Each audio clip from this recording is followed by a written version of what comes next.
This week on The Real Deal, we're going to be talking about a very controversial subject. That's First Nations issues across Canada. I have the pleasure of having Kelly Derrickson co-hosting with me, and she's going to be releasing her new single right here on the show. But first, I want to check in with Pastor Lawrence East, who was in my last episode on the homeless issue in Kelowna, and to get some updates there. What is the one need that people that are out here looking for? Affordable housing. There is no, even if you have money, you can't rent a place in Kelowna. There is no such thing as affordable housing. We have one shelter that's open all year round, and even that is limited in space, and they have all these restrictions and rules and stuff, and it's hard. Like, a lot of us are out here, pretty much all of us, because we're addicts, so coming in at like 8 o'clock at night is difficult. Like, a lot of us physically depend on like our drugs, like heroin addicts and stuff. We have like withdrawals, we get sick. Right. Alcoholics, they get sick. I think it taps into that core part of our humanity. People understand that there are folks in our community who are vulnerable and their issues are complex. It's not simple enough to just stigmatize them and say, you know, there's a simple solution, because there really isn't. And so I think, you know, your coverage and some of the storytelling and certainly your own personal vulnerability in that was it was heartrending for many, and I'm really glad you did it. Because a lot of these people that are accessing these shelters have some psychological issues, and some of them don't want to be around other people,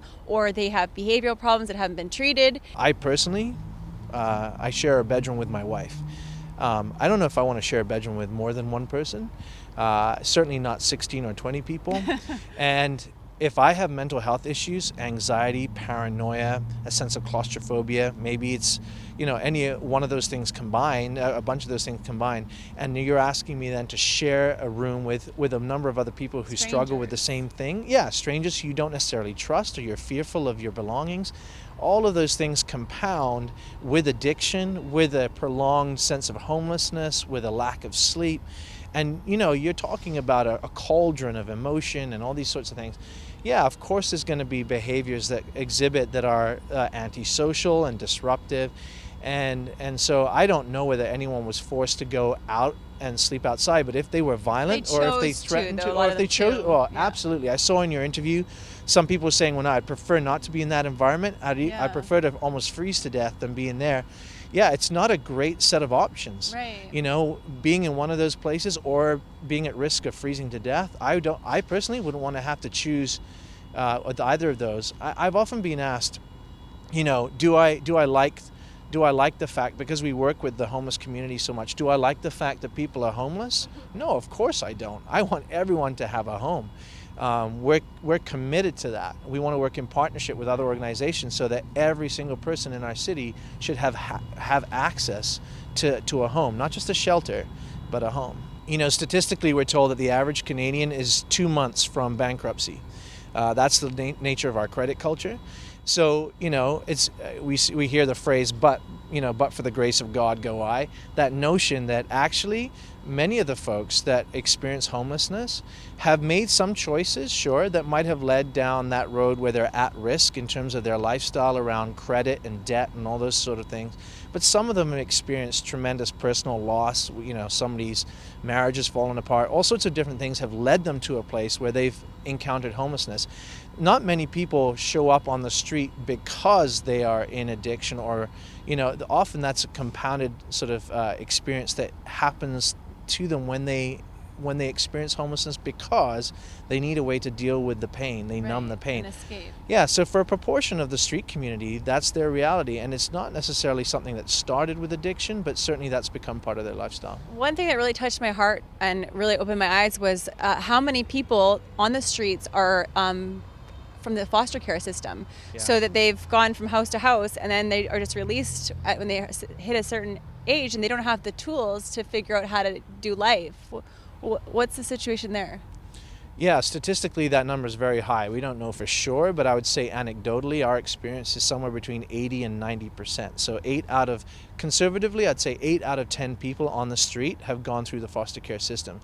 Now, you know, just I would say, as a pastor of a church, I would say that if every member of a church in our city registered themselves to be adoptive parents and families, we would essentially eliminate homelessness in our city in the next generation, because we know that 8 out of 10 people in this valley who end up on the street in the next 10 years will have come out of the foster care system. For many people, they just are so bereft that they don't have a sense of belonging, a sense of family, a good upbringing, a safe and stable home. We have an opportunity to make a difference in our own way, and one of those ways is by considering adoption and fostering. Mm-hmm. I actually went to a meeting a couple of months ago. So having 2 kids under 3 isn't enough on my plate. I'm like, hey, let's just adopt everybody. And you know what? It was sad is they said there's a critical shortage of proper foster care in the Okanagan, and there was maybe 3 people at this meeting. Now, Yeah. Something that's coming up, speaking of cold, is the coldest night. That's the event where everybody can get together and Yes. do their part. So you want to explain that? Yeah, so the single largest event to raise awareness about the homelessness issue across this country. It's in about 40 or 50 different locations across Canada. In Kelowna, we are the hosts at Metro Community. It's on the 25th of February. It's called Coldest Night of the Year. And across this country, people are walking 2, 5, or 10 kilometers that night to raise awareness for the issues of homelessness across our land. So people can sign up for the run. And then also what I heard too is instead of just people just dropping off donations, I know a lot of these organizations in town are able to buy things in bulk, like the food bank and certain services and funding. So would you recommend people were actually donating if they want to donate monetarily instead of, going and buying a bunch of stuff? Absolutely. Yeah, an organization like the Food Bank, who are amazing, and we partner with them, they're incredible. They can usually triple the value of your donation in terms of their buying power for food. So it's actually not the most efficient thing to buy food and then give it to them. It's better to give them the money, and they'll triple the value of your donation in terms of what they can buy.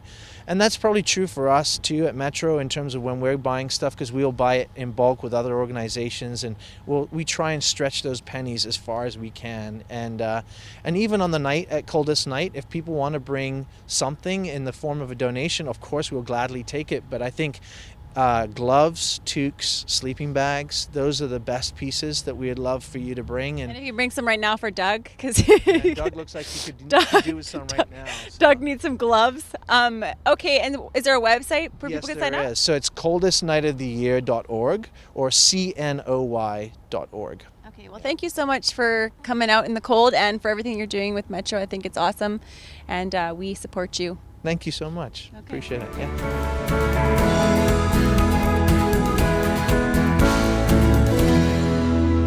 We want our land back. That sounds so you easy. can't I do- want my land back. What does that You even can't mean? do like the federal government has done. We don't even have land. I own a house in West Kelowna, and I don't actually own it. The Doesn't Crown matter. owns it. It's not about you, it's about me. I'm Lisa Redl, and this is The Real Deal. We want enough back. We want to solve the treaty issues and the Aboriginal land question. They got to give us enough so we can have an economic basis to live on. Clearly, I'm painfully white, and I'm doing my best to cover the subject in a responsible and sensitive way. I grew up in Penticton, across the river from the reserve, and I was very ignorant in the way that I saw things happening. And it wasn't until going to college and taking Indigenous studies that I learned a lot about the First Nations people and their struggles and things like residential schools. I didn't know any of this stuff growing up in Penticton. It was very segregated, and I'm hoping this piece will help bring people together. So that's my intention, and I hope that you enjoyed this piece. All right, we are inside from the cold.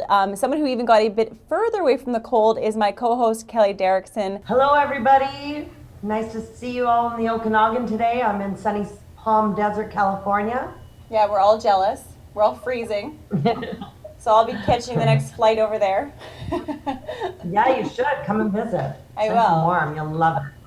So I was talking earlier about, this is a subject that is a sensitive subject, and I want to cover it in a way that's respectful to all people. And the best way to do that is to co-host with somebody that knows the issues, knows the people, and can kind of take me into your world for a little bit. So what's on tap for us, Kelly? Well, I think on our agenda is, I'm glad that you're taking this journey with me. It means a lot to me and all my people.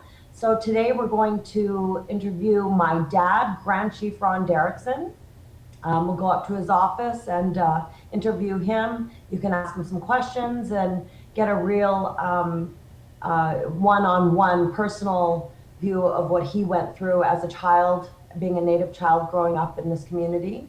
What I love about your dad is he can be very serious, but he's also got a really good sense of humor. He's got a great sense of humor. I think most people in our family have to. If you don't have a sense of humor, then you're out. And a lot of people in our community, the Native community, we have great senses of humor. So we like to joke with one another. And Hello, Lyle. How are you? Last weekend we're contemplating coming up and starting a war with you Okanogans up there. But we couldn't get that damn old pickup started. Really? You're ready? Native people laugh at themselves more than anybody else. I know when you interview somebody, they're not really going to tell you, brag a lot about themselves or anything. So this is your opportunity for you to give me a little bit of a brag sheet on your dad on things that people should know that he might not tell us in the interview.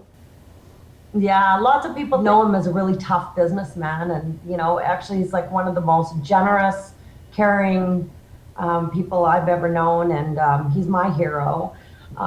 He's incredibly kind and giving. He's always giving to people that he doesn't know and does know, people in the community and people all over the world. Every day, he's taught us, as kids to every day do an act of kindness, at least one. My grandmother taught him that, and we're only as good as what we give. So I'm really proud of him. I'm super proud of him. He's like a fountain of knowledge, and he's always been there for me and everybody I know. So. All right. Clapboard, I'm sorry. Yeah, I'm disappointed, frankly. In fact, this interview is over. Cancelled. It's all my fault. Are you ready? Yeah, I'm ready. I've done a lot of research on you lately. Oh, God. So one person called you the king of the valley who rules with an iron fist. Is that accurate? Not really. If you attribute it to how I dealt with government for our rights, maybe. And business? Business, I'm like any other businessman. Any business deals I've had, the people have come back for more. For people that don't know you, who is Ron Derkson? Well, in my childhood, I followed my older brother around. I thought he was the smartest and best guy in the world. And then I start realizing by the time I was around 14 or 15 that I was really good with math and I could figure things out in my head quicker than anybody. So I convinced a guy by the name of Milton Reese to let us contract picking his potatoes. Because I noticed the natives did twice the work that the non-natives did. So I added up each row it was taking them. And so I went to him and I said, we'll pick all your potatoes for this amount. He said, you'll never do it. I said, we'll do it. And so he gave me the contract. I let everybody go except the natives, and I said to the natives, if you do it faster, I'll give you a bonus. So we did the contract, and then I was contracting picking orchards. How old were you? I was 15. In I think it was 47 or 46, they changed the law and they had to allow Native kids into the public school. So there was kids from us, like me, 6 years old, or 5 years old I was, to guys 16, all in grade 1. So, and they set all the Natives right at the back of the school. You're saying that they had to start at grade 1, everybody? Yeah.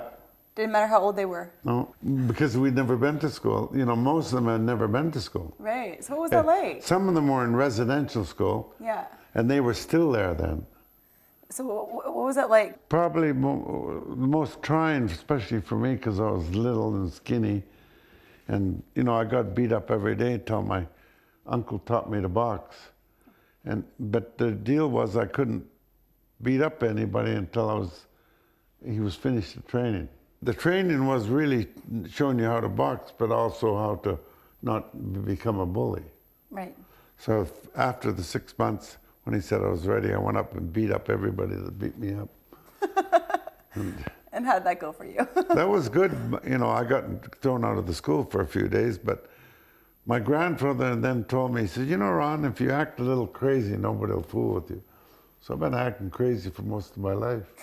That's okay. I'll write that one down as a tip for myself. So, so that was kind of where you probably developed your sense of humor then. You know, you find if you get to know most natives, people who live under strife and hard economic circumstances always develop great senses of humor. Mm-hmm. You grew up in a tar paper shack? Yeah. What does that even, I don't even know what that means. You know, when our house got broken into, you know what the burglar got? What? Only experience. Because there was nothing there to steal. So, and going from that to this. One of the biggest reasons for my success is the fear of being poor. I can remember winters that we only had carrots to eat, nothing else.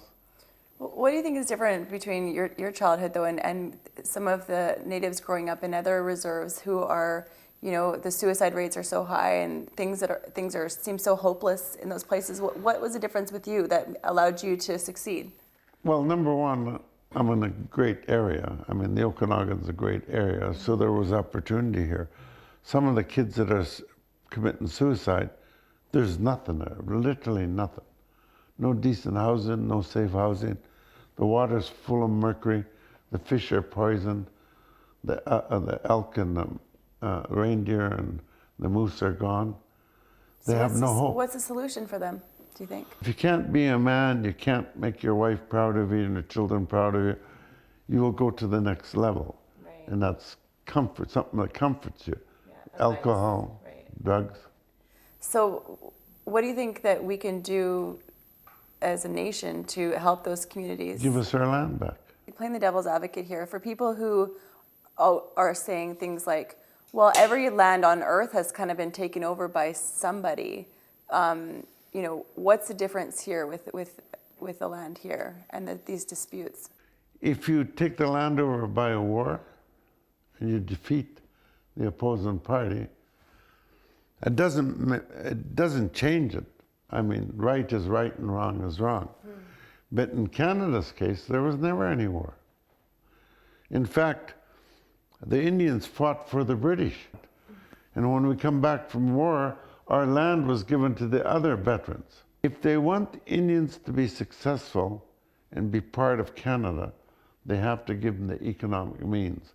And that means not owning just 0.02%. Yeah, I have that here, actually, that quote that Kelly gave me, what it says, because it says, the rest of the land, 99.8% is under federal provincial jurisdiction, and that's one of the reasons why Indigenous communities are mostly poor. Yes. So from these residential schools, I mean, we see the impact nationwide that it's had on the First Nations communities. Our culture was forbidden by law. Mm-hmm. And everything was stripped, your language, your everything. So if I was caught speaking our native language in school, I was beaten. I mean, there were Catholic residential schools and they ran all on the same thing. Mm-hmm. The one thing I remember about them is I was always hungry. Never once was I not hungry. How have you all been able to, I mean, just for speaking for yourself, kind of start taking back your heritage? In some cases in the North, all they have to hold on to is their culture. But the thing is, you can't have people in what I call department-built shacks where they give their good friend, the white contractor, the contract. He doesn't even bother putting insulation on the wall. Instead of 16 inches apart, the 2x4s, are 36 inches apart. So they just literally are nothing when they start. So they're not healthy and they're not safe. Many houses were filled with formaldehyde. Not all natives have the chance I had. Right. Not all natives had good parents like I had who pushed us. Right. My job right now is at my age is to do all I can to influence and help other natives in North America. I feel that my last years will be protecting native rights on a national scale. Say we had our Prime Minister, Justin Trudeau, in the office right now with us. What would be the things that you'd want to say to him? Keep your word. The tar sands in Alberta are going to literally poison humanity. My partner in Active Energy from London, we took a helicopter and we flew over that. I could not believe the size and the destruction of the land. As far as you can ride in a helicopter for an hour. Jane Fonda came here to visit, and she was against the pipeline. And a lot of the Indigenous communities where she was, like near Fort McMurray and stuff, were actually against Jane Fonda and saying that they were actually in support of the pipeline. Well, some are, some aren't, And what's the difference? Why are some in support and some not? Well, the ones that are going to get the money have already sold out for the money are for it. The ones who've taken the road of protecting Mother Earth haven't. Where I've seen where the natives start getting jobs, they buy new cars, they buy a house, pay a mortgage. That is probably the passport for success, is when you have family, children, car payments, house payments, and a job. The native people, for the most part, have none of that. Seeing someone like yourself, you've worked so hard to get where you're going. You're willing to take on any kind of jobs. You're willing to do what it took to get to where you were. It wasn't like some money was just handed to you. There's a difference in levels of living. The Métis in the north of Alberta and Saskatchewan are quite happy with living off the land. That's all they know. If you take that away by poisoning the water and the fish and getting rid of all the wild animals, where do they go? The government's theory is to assimilate us, to make us look like you. How am I going to look like you? How am I going to be like you? I've got some hair dye at my house. Yeah, well, I've seen the Indians that tried that. They look. Do you know what, though, from my perspective as a white person, I look at the culture of Indigenous people across Canada and around, and I see the values, I see the respect and love for nature and all these things, and I think, wow, we really could have used a good lesson in assimilating with you guys instead of... If I was the provincial government here, I would make the natives in charge of the forests and the fisheries and the hunting, because they care about it. Yeah. Who naturally would do it, but they won't give it to us because they're afraid of us. And why are they afraid? They're afraid that we would stop them from raping the land because our principles on Mother Earth are way higher than theirs. So let's go back to the taking your land back, because that's where this all ultimately comes down to, is getting your land back. What does that look like for the people living here? The Supreme Court of Canada says we have an Aboriginal right to it. No Native person, no Native leader has ever said, we want to dispossess you from your house. But we want a part of the resource, the fisheries, the forestry, the mining. We're not asking them for them back. We have them. Right. The Supreme Court of Canada said so. Yeah. In my last years in this earth, I'm going to get that. I'm going to get that started. Thank you so much for your time. You're welcome, darling. And it's fun hanging around with you.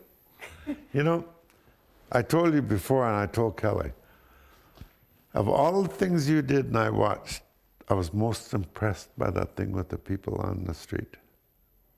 Thank you. That had tears in my eyes. Well, it's funny too because no matter what you do, you'll always have critics, and people say you can't cry on camera because you're a reporter, and I'm like, you know what? That's why I'm not a reporter. You know what? You do what comes out of your soul. Yeah. Don't take nobody's advice on it. I thought it was fantastic. Thank you.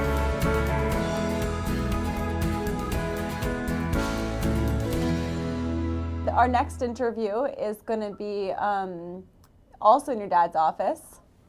Yeah, we're going to see Grand Chief Stewart Phillip, who is a really, really wonderful, kind, knowledgeable man.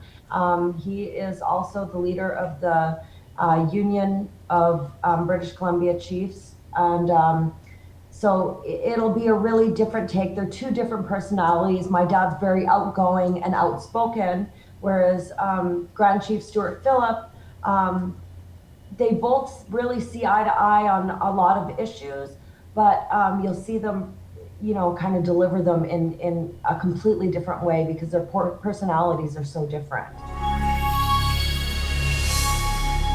I have 3 instances here where you've made at least national, if not international news in some of the things that you have done to protect your culture. To us, the land is Mother Earth. The land is sacred. All life is sacred. And we have a duty and an obligation through our teachings to protect and defend our spirituality, our languages, which contain the instructions to defend Mother Earth. And we take great issue with predations of major resource development projects, such as the tar sands. It took us a decade to defeat Enbridge's Northern Gateway pipeline project. And now we're looking at the Kinder Morgan Trans Mountain pipeline project, which the inherent risks are catastrophic pipeline ruptures or tanker spills. Or inevitable, right? Absolutely. It's not a case of if these things will happen, it's a case of when. Right. Now, some of the arguments people have against this are saying, like, well, do you drive a car? Do all these things that we need oil for? It sounds like an easy fix. Well, let's just not do pipelines. What's the alternative? Well, there are no simplistic ways to view the issue. It's very complex, it's very complicated. But quite frankly, there are no dead jobs. There is no ability to have an economy on a dead planet. There is no planet B. We have the responsibility and the obligation to caretake what we have. And at the moment, the environment vis-a-vis global warming and climate change is in a very precarious place. Another thing that's taking place, and it's transformational in nature, is there's a global-wide transition to renewable energy sources. It was just about a week ago that China announced something like $360 billion to be invested in renewable energy. The United Arab Emirates announced $161 billion of investment. Investors themselves are seeing the writing on the wall and changing their investments to renewable energy sources. They realize that the fossil fuel industry in many ways is sunsetting as a direct consequence of climate change and global warming. How do we make that transition though? Because we all are driving, we're all using oil for various things. Doesn't it stop with us? No, absolutely not. Again, it's not that simplistic. The oil and gas industry spends millions, if not billions, on public relations that put out a lot of rhetoric along the lines that you're giving expression to at the moment. Mm-hmm. Well, I'm just speaking for what and people at the are moment, saying. The science has said very, very clearly, and we're talking about absolutely hundreds of leading climate scientists have said in order to arrest the devastating impacts of climate change, all fossil fuel development has to stop. We cannot afford further fossil fuel infrastructure development. And what we do have on stream, so to speak, we have to begin to phase out and complement the transition to renewables. Right. It's it's not a light switch that you simply turn off. No. Quite frankly, this is not about you and I. Mm-hmm. It's about our grandchildren. It's about their grandchildren. And again, the science is unwavering in their pronouncements that we are in very serious trouble with respect to these issues. Okay. Now, one other issue that you stood up against just recently that also made international news was when the Duke and Duchess of Cambridge came here, and you declined participation in that ceremony. Can you talk about what happened there? Well, it's I have the honor of being the president of the Union of BC Indian Chiefs. It's a position I've held now for the last 18 years. UBCIC has a long tradition of defending and protecting our Indigenous land rights, our human rights. With respect to the Royals, we're being asked to participate in a very highly publicized reconciliation ceremony. The black rod is an instrument of the parliamentary process. It's very revered. It's been in existence now for hundreds of years, and we're being asked to participate in a reconciliation ceremony whereby another silver ring would be added to this instrument. And I had an uneasy feeling about it, but nonetheless, we thought that perhaps we would participate in the interests of giving expression to the need for reconciliation. However, we had a meeting of our chiefs, and I asked the chiefs in assembly how they felt that I, as the president, should I participate in this ceremony, or perhaps we should not, in the face of the appalling levels of poverty that represent the reality in the vast majority of our communities right across this country. And the majority of the chiefs in assembly said they did not believe it was appropriate. We were saying that reconciliation has to go beyond photo ops. Right. Pomp and ceremony. There has to be concrete action. There has to be investments made into our communities to address the shortage of housing, the appalling housing conditions, health, domestic water systems, and all of the unmet needs in our community that represent the poverty, and poverty crushes the human spirit, and there's epidemic suicides with respect to our youth, and there's the issue of missing and murdered women that have plagued our communities for many, many generations. So in the face of all of that, it seemed somewhat hypocritical to stand in posture with the Royals and members of our own federal and provincial governments and convey this image that things are well, everything is rosy with respect to the Indigenous peoples of this country. And quite frankly, we're called out when the Royals arrive, or dignitaries, to dance, to perform. And but when we present our proposals for investments for the needs in our community, the door is always slammed shut in our face. That brings me to, what do you think of Justin Trudeau? Because it seemed like he made a lot of promises to Indigenous populations across Canada to get elected, and some people are criticizing him, saying that he hasn't followed through. Hugely disappointed, hugely disappointed. I was very excited during the last federal election, hearing the promises, the commitments, pretty much everything that we were fighting the Harper government over, he was committing and promising to bring about dramatic change.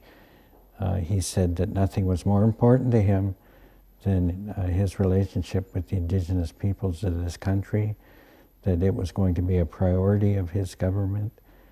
He went on to say that he would completely undertake a teardown of the Canadian environmental assessment processes, the National Energy Board approval processes for major pipeline projects, and he said no major resource development project should be approved until such time as this work is completed. He was talking about legislative reform in that regard, and when he took power, he didn't do any of that. I was recently in Fort McMurray a few days ago with Jane Fonda, and she made some very powerful public statements to the effect that, you know, we can't be influenced by good-looking liberals and take them at face value. We have to be more vigilant. Well, and she faced a lot of criticism across Canada. I mean, just on social media alone, there was a lot of pushback towards her because a lot of Canadians get their livelihood from these pipelines, you know, and that's how they feed their families and stuff. And so, and even there was some letters from the band up there that were supporting the pipeline. They didn't agree with her visit. Now, what do you think of that? What did you think of her visit? Well, I thought her visit was very enormously helpful to focus public awareness and public attention on the whole issue of climate change and global warming and what that represents. It's something that Canadians, by and large, don't want to look at. And had she not agreed to be part of the tour, there wouldn't have been any public focus on those issues. So her coming in, like Leonardo DiCaprio, James Cameron, Desmond Tutu, and Neil Young, have all toured tar sands for the very same reasons, to draw public attention to the fact that it's one of the biggest contributors to the whole issue of global warming, greenhouse gas emissions. And this needs to be part of a public debate, a public dialogue. And if it doesn't float your boat, well, that's just too darn bad.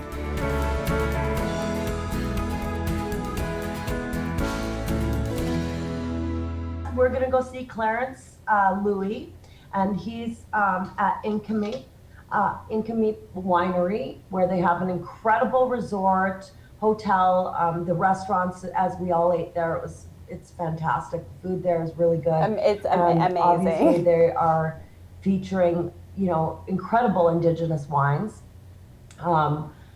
that they're making there on the property themselves. And so Clarence is another character that's completely different in all of the interviews that we're doing today. So I'm really excited about yeah, that was interesting to me to see what he has to say too. Yeah, just to see those different personality types. I mean, but like such three different personalities, but all kind of wanting the same thing, and you know, absolutely. But just have such different approaches. Really cut from the same cloth, you know, in a sense, but have, you know, very different personalities. But at the end of the day, I think like all three of them really have the same view in just a matter of different words. So it's really interesting. It's a really interesting story.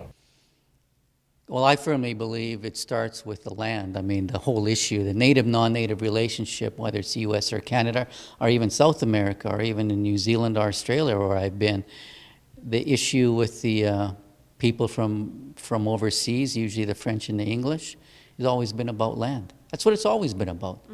Go back to the original treaty relationship in this country. It was a business relationship. It was the Hudson Bay Company. It was the fur trade. We got to get back to the original treaty relationship, which is a business relationship. And that's why the Siouxsie Band, we focus on business. We want to create jobs and make money and be part of the economy and be an economic player in our traditional territory. Most of our land that was taken away, all the bottom land that was taken away, just like in Penticton Band or West Bank, the specific claims and the the land grab that the government did in the 1915s, in 1915 when they formed a joint commission, the federal and the provincial government, and they went through BC and cut back the reserves. In fact, the non-natives wanted the best parcels of agricultural land, and they took it again in 1915. Osuyus, we're fortunate that the private land holding system, and there is private land on Indian reserves, most people don't realize that. Most of our land was kept as band land.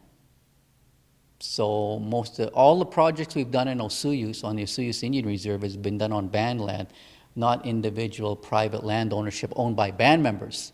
See, our first land lease was started in 1963, way before my time. I didn't come into council till 1984.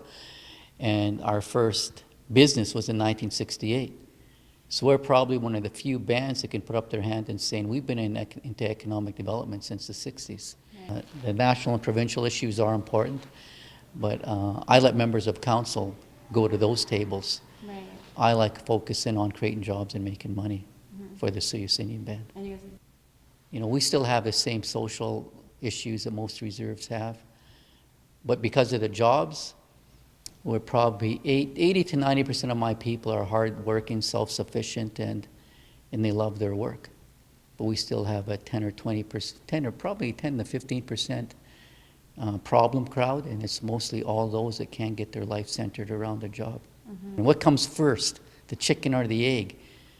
Our leadership wants to concentrate on social issues, but a big problem with those social issues, they'll always be there if a person doesn't have a job to get up to every morning.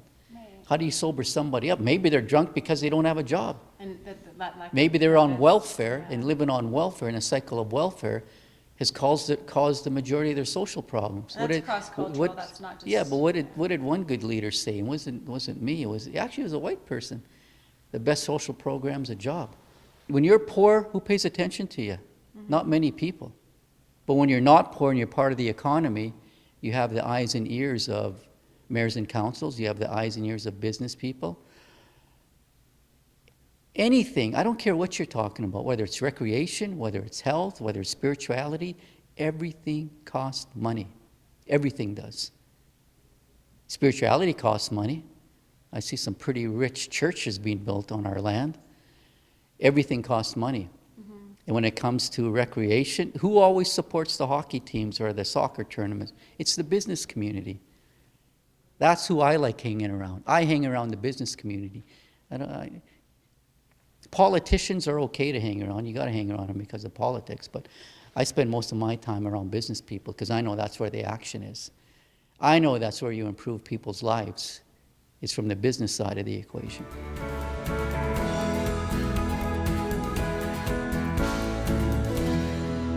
I now have the pleasure to introduce Aliana Bray. She's like more like a soul sister to me now at this point, but we had a very random encounter, and it was last May at Cedar Creek Winery where you work in the wine shop. Ended up doing a little mini tour with you guys and brought you back for a tasting, and that's when we started talking about history. Well, it just so happened that at this time in my life, I'd been watching this show called Long Lost Family. And I'd also watched all the Veronica Mars shows with, Kristen Bell, where she's a detective. I haven't actually watched it. Okay, I watched every single one. And so I'm obsessed with this show. It reunites these long-lost siblings or parents with their kids. And I don't even know what happened, but how it got on the topic. We started talking about backgrounds, and I think you said something like, oh, well, I'm a Heinz 57 because everyone is. And then I said, well, no, actually, I know what I am. I'm 100% Cree. 100% Cahuan Cree Nation. And then so it started the conversation off that way. And then what did I learn, though? You learned that I was adopted and that I didn't know where my family was. And I was adopted at a very young age, probably about 2. But I was given, basically surrendered at about 10 days of age for my dietary issues. And when I found that out, what did I say? You said, I'm going to find your family. Can you take some time off so we can go on a road trip? And then I thought to myself, oh dear, what have I gotten myself into? And that night, like an hour after I got home, I actually found her whole family. Previous searching for my family members, and I had never gotten anywhere with it, and I just sort of was like, okay, maybe one day when I have time I'll go there and see if I can find anyone. I had found her sister in Edmonton, who will be Skyping with in a little bit. And she's super cool. And I was like, because you never know with these kind of stories if you like where it's gonna head. But once I met her, I'm like, okay, you guys are the same person. You have to meet each other. And so what I did was I said to her sister, I said, okay, at 7 o'clock I'm gonna Skype you, and then I'm gonna have your sister here. So in my kitchen, I had Skype up, and then I had chickens hatching beside the Skype. Which was the pretense. This is crazy. You've only known me for like 15 minutes. But you have to come over here. I have a surprise. Come to my house. And if anything, see a baby chicken. If anything, you can see the chickens hatching. Yeah. I go in the kitchen to check on the chickens, and her sister's up on Skype, and I said, you yelled at me from the kitchen, get in here! The chickens, don't worry about your shoes! And I was like, the chickens are hatching. Yeah. And they were. They literally were. So I wasn't lying to you. No. But she came in the kitchen, she walked right by this stranger on the screen and was looking at the chickens. I'm focused on a chicken. You're focused on the chicken. And then I said, I'm like, look at, they're hatching. Oh, by the way, that's your sister, remember? Yes. Remember that? That's your sister, that's Jen. And I'm like, you could have just blown me over with a feather. I was like completely taken aback and just completely surprised. Shock. Because she started talking to me right away. Hi. And I'm like, whoa, okay. And so we even sounded alike, and it was, it was quite, I was not expecting that. Well, I remember her. I was ambushed. You were ambushed. Chicken ambushed. Well, I said to I remember what your sister said to you. She said, she says, "Hi, I'm Jen. I'm your sister. I've been looking for you. I managed to find all the other siblings, but you were the last one, and I've." That she'd been thinking really hard of me for the last 2 months, figuring out how she could find me. And guess what happened? So, yeah. So I pushed a stool under Eliana's butt, and I ran out my front door just to give them privacy to connect. And we're going to call her sister right now on Skype, and we can continue the story. Okay, so just to update you, Jen, we just talked about the story about how you guys first met each other on Skype, and just we got to the point where I pushed the chair underneath your sister and then made you guys talk to each other. Yeah, it was a big surprise for her. I mean, I knew that she existed, but she didn't have any idea at all, so... No clue. And what was that like? Because you already knew all because there's 6 of you, right? There was 6 of you? Yeah, there's 6 of us, and I found everybody except for Eliana, and so I had always been telling myself, I've got one more to find, and then that, like, January of 2016, I kept on telling myself that, and then 4 months later, boom. You found her. Now, one thing that you said, Jen, on the Skype call that really touched me, because, well, one thing was, there was 2 things. One thing was, when I met your sister, at the winery, she said that she had digestive issues, and she thought that might have been one of the reasons maybe that she was given up, and she didn't know that she had that many siblings. And not only did she find out that you had similar issues with and that's one thing that's good to find biological, to see the different health situations. The other thing that you said that really touched me was when you said, you guys all were better off. The way that you guys, you're given a better chance. You were given a better chance at life, because what happened to the 2 that stayed on the reserve? One of our brothers passed away, and that would be our late brother Bernie, and our brother Elton, who is still currently on the reserve. He didn't have it so good, and after lots of drug abuse and alcohol abuse, he ended up in Alberta Hospital, in and out, for over 12 years. Wow. So I think we definitely got the better end of the stick. Well, now you guys have the 2 families, and you guys were able to recently meet in person. Do you guys want to talk about that for a second? Well, every year they have, on the reserve, our family has like a big get-together Thanksgiving dinner. So I figured, why not surprise them with another member of the family. So we drove out to the reserve, and it was when we drove up, we actually drove past it, and then we came back, and our aunt came out to greet us, and she basically we were both, I didn't know really what to expect. We were both really emotional. And I know, Jen, that you actually had a bunch of Kleenex there for us just in case. After our first meeting where it was very emotional. And our aunt basically came out and she took my hands in hers and looked at me and basically said, "We've been waiting for you." And it was just, I was like, okay, so looking everywhere, getting a little teary-eyed, and it was such a wonderful thing. They rented a hall, and our uncle basically took me around, introduced me to all the family, and it was such an amazing experience. So, it was very special. And just being in the reserve for both of you guys, did you guys picture what life would have been like if your mother had kept you? After the first time being there, yeah, I tried to picture it, and it doesn't end well. It's unimaginable. Yeah. No. Yeah, it's unimaginable. Being able to be an outsider and being able to see within the reserve, what do you think is the major need there that we as a society across Canada can do to help reserves so that there isn't so much hopelessness within those communities?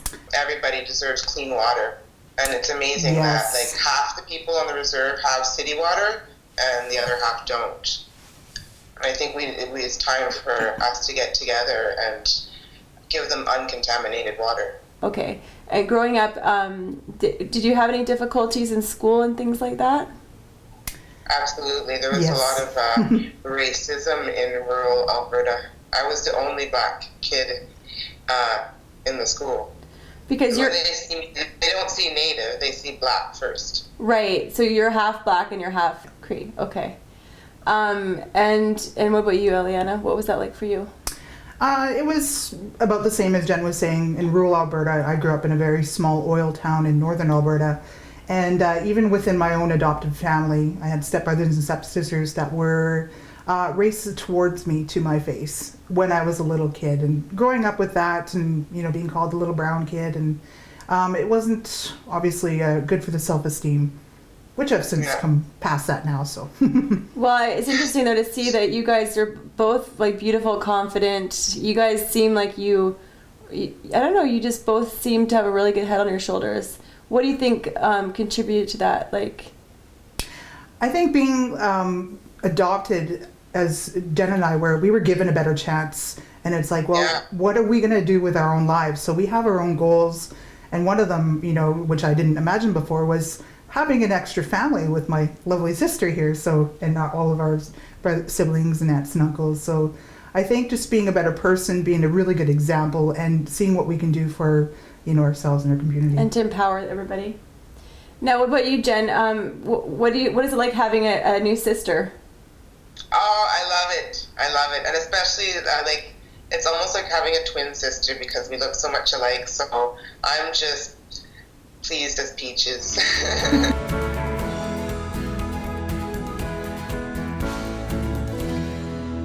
Something that a lot of the smaller communities across Canada are facing is a lot of hopelessness, and something that touched me about you when I was with you and your dad, and you played me your song that you're going to be playing here on the show. You want to tell the title of it and just give us a background on why you wrote that song? So the song is going to be, it's a sneak peek into my next album, which is going to be released in April. And it's called The Suicide Song.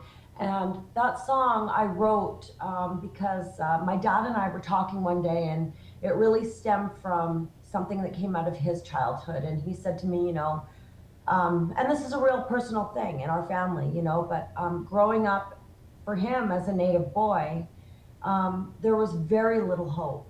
He was told he couldn't, more than anything, I think his biggest dream was he wanted to be a lawyer, and he wanted to go to school, and he wanted to go to college, and he wanted to have the same opportunities that was, available to everybody else. And he couldn't. And because of one thing, being Native and the color of his skin.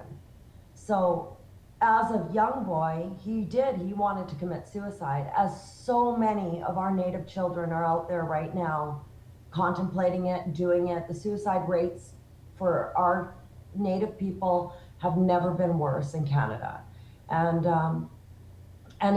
it breaks my heart beyond belief. So I really think that this song needs to be heard, and if I get through just to one child and save their life, then for me it's all worth it. This is the Suicide Song by Kelly Derrickson, and it was also written by Benny Cancino and Dan Refschneider. So that was recorded in Nashville in August, and watch for it on my album coming out April 22nd.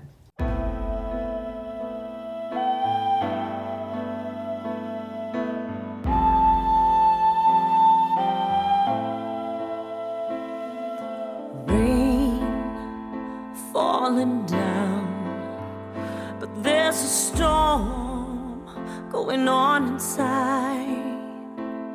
Just a young native boy, no one to turn to, nowhere to hide. Whiskey on Dad's breath, Mama's crying is the only sound as he kneels beside his bed. He begs God, just take me now. Little child, I will fight for you. Don't give in to your pain and sorrow.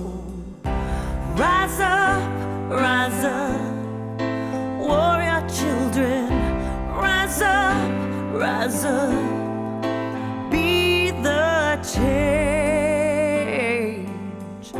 Rise up,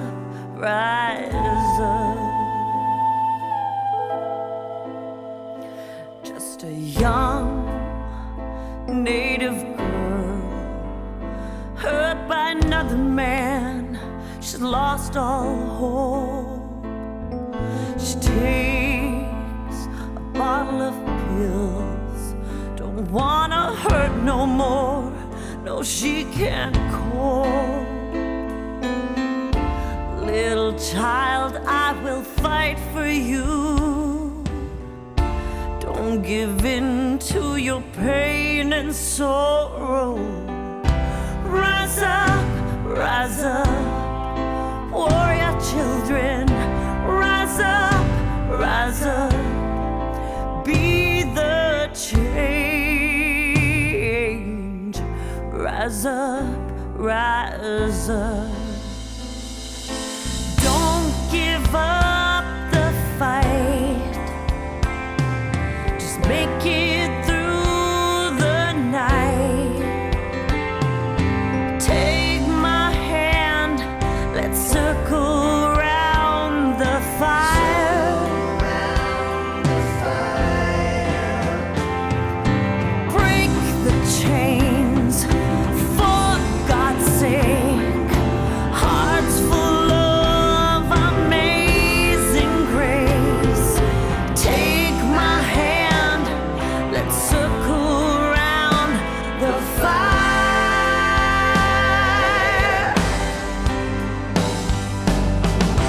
Rise up, warrior children, rise up, be the change. Rise up, rise up.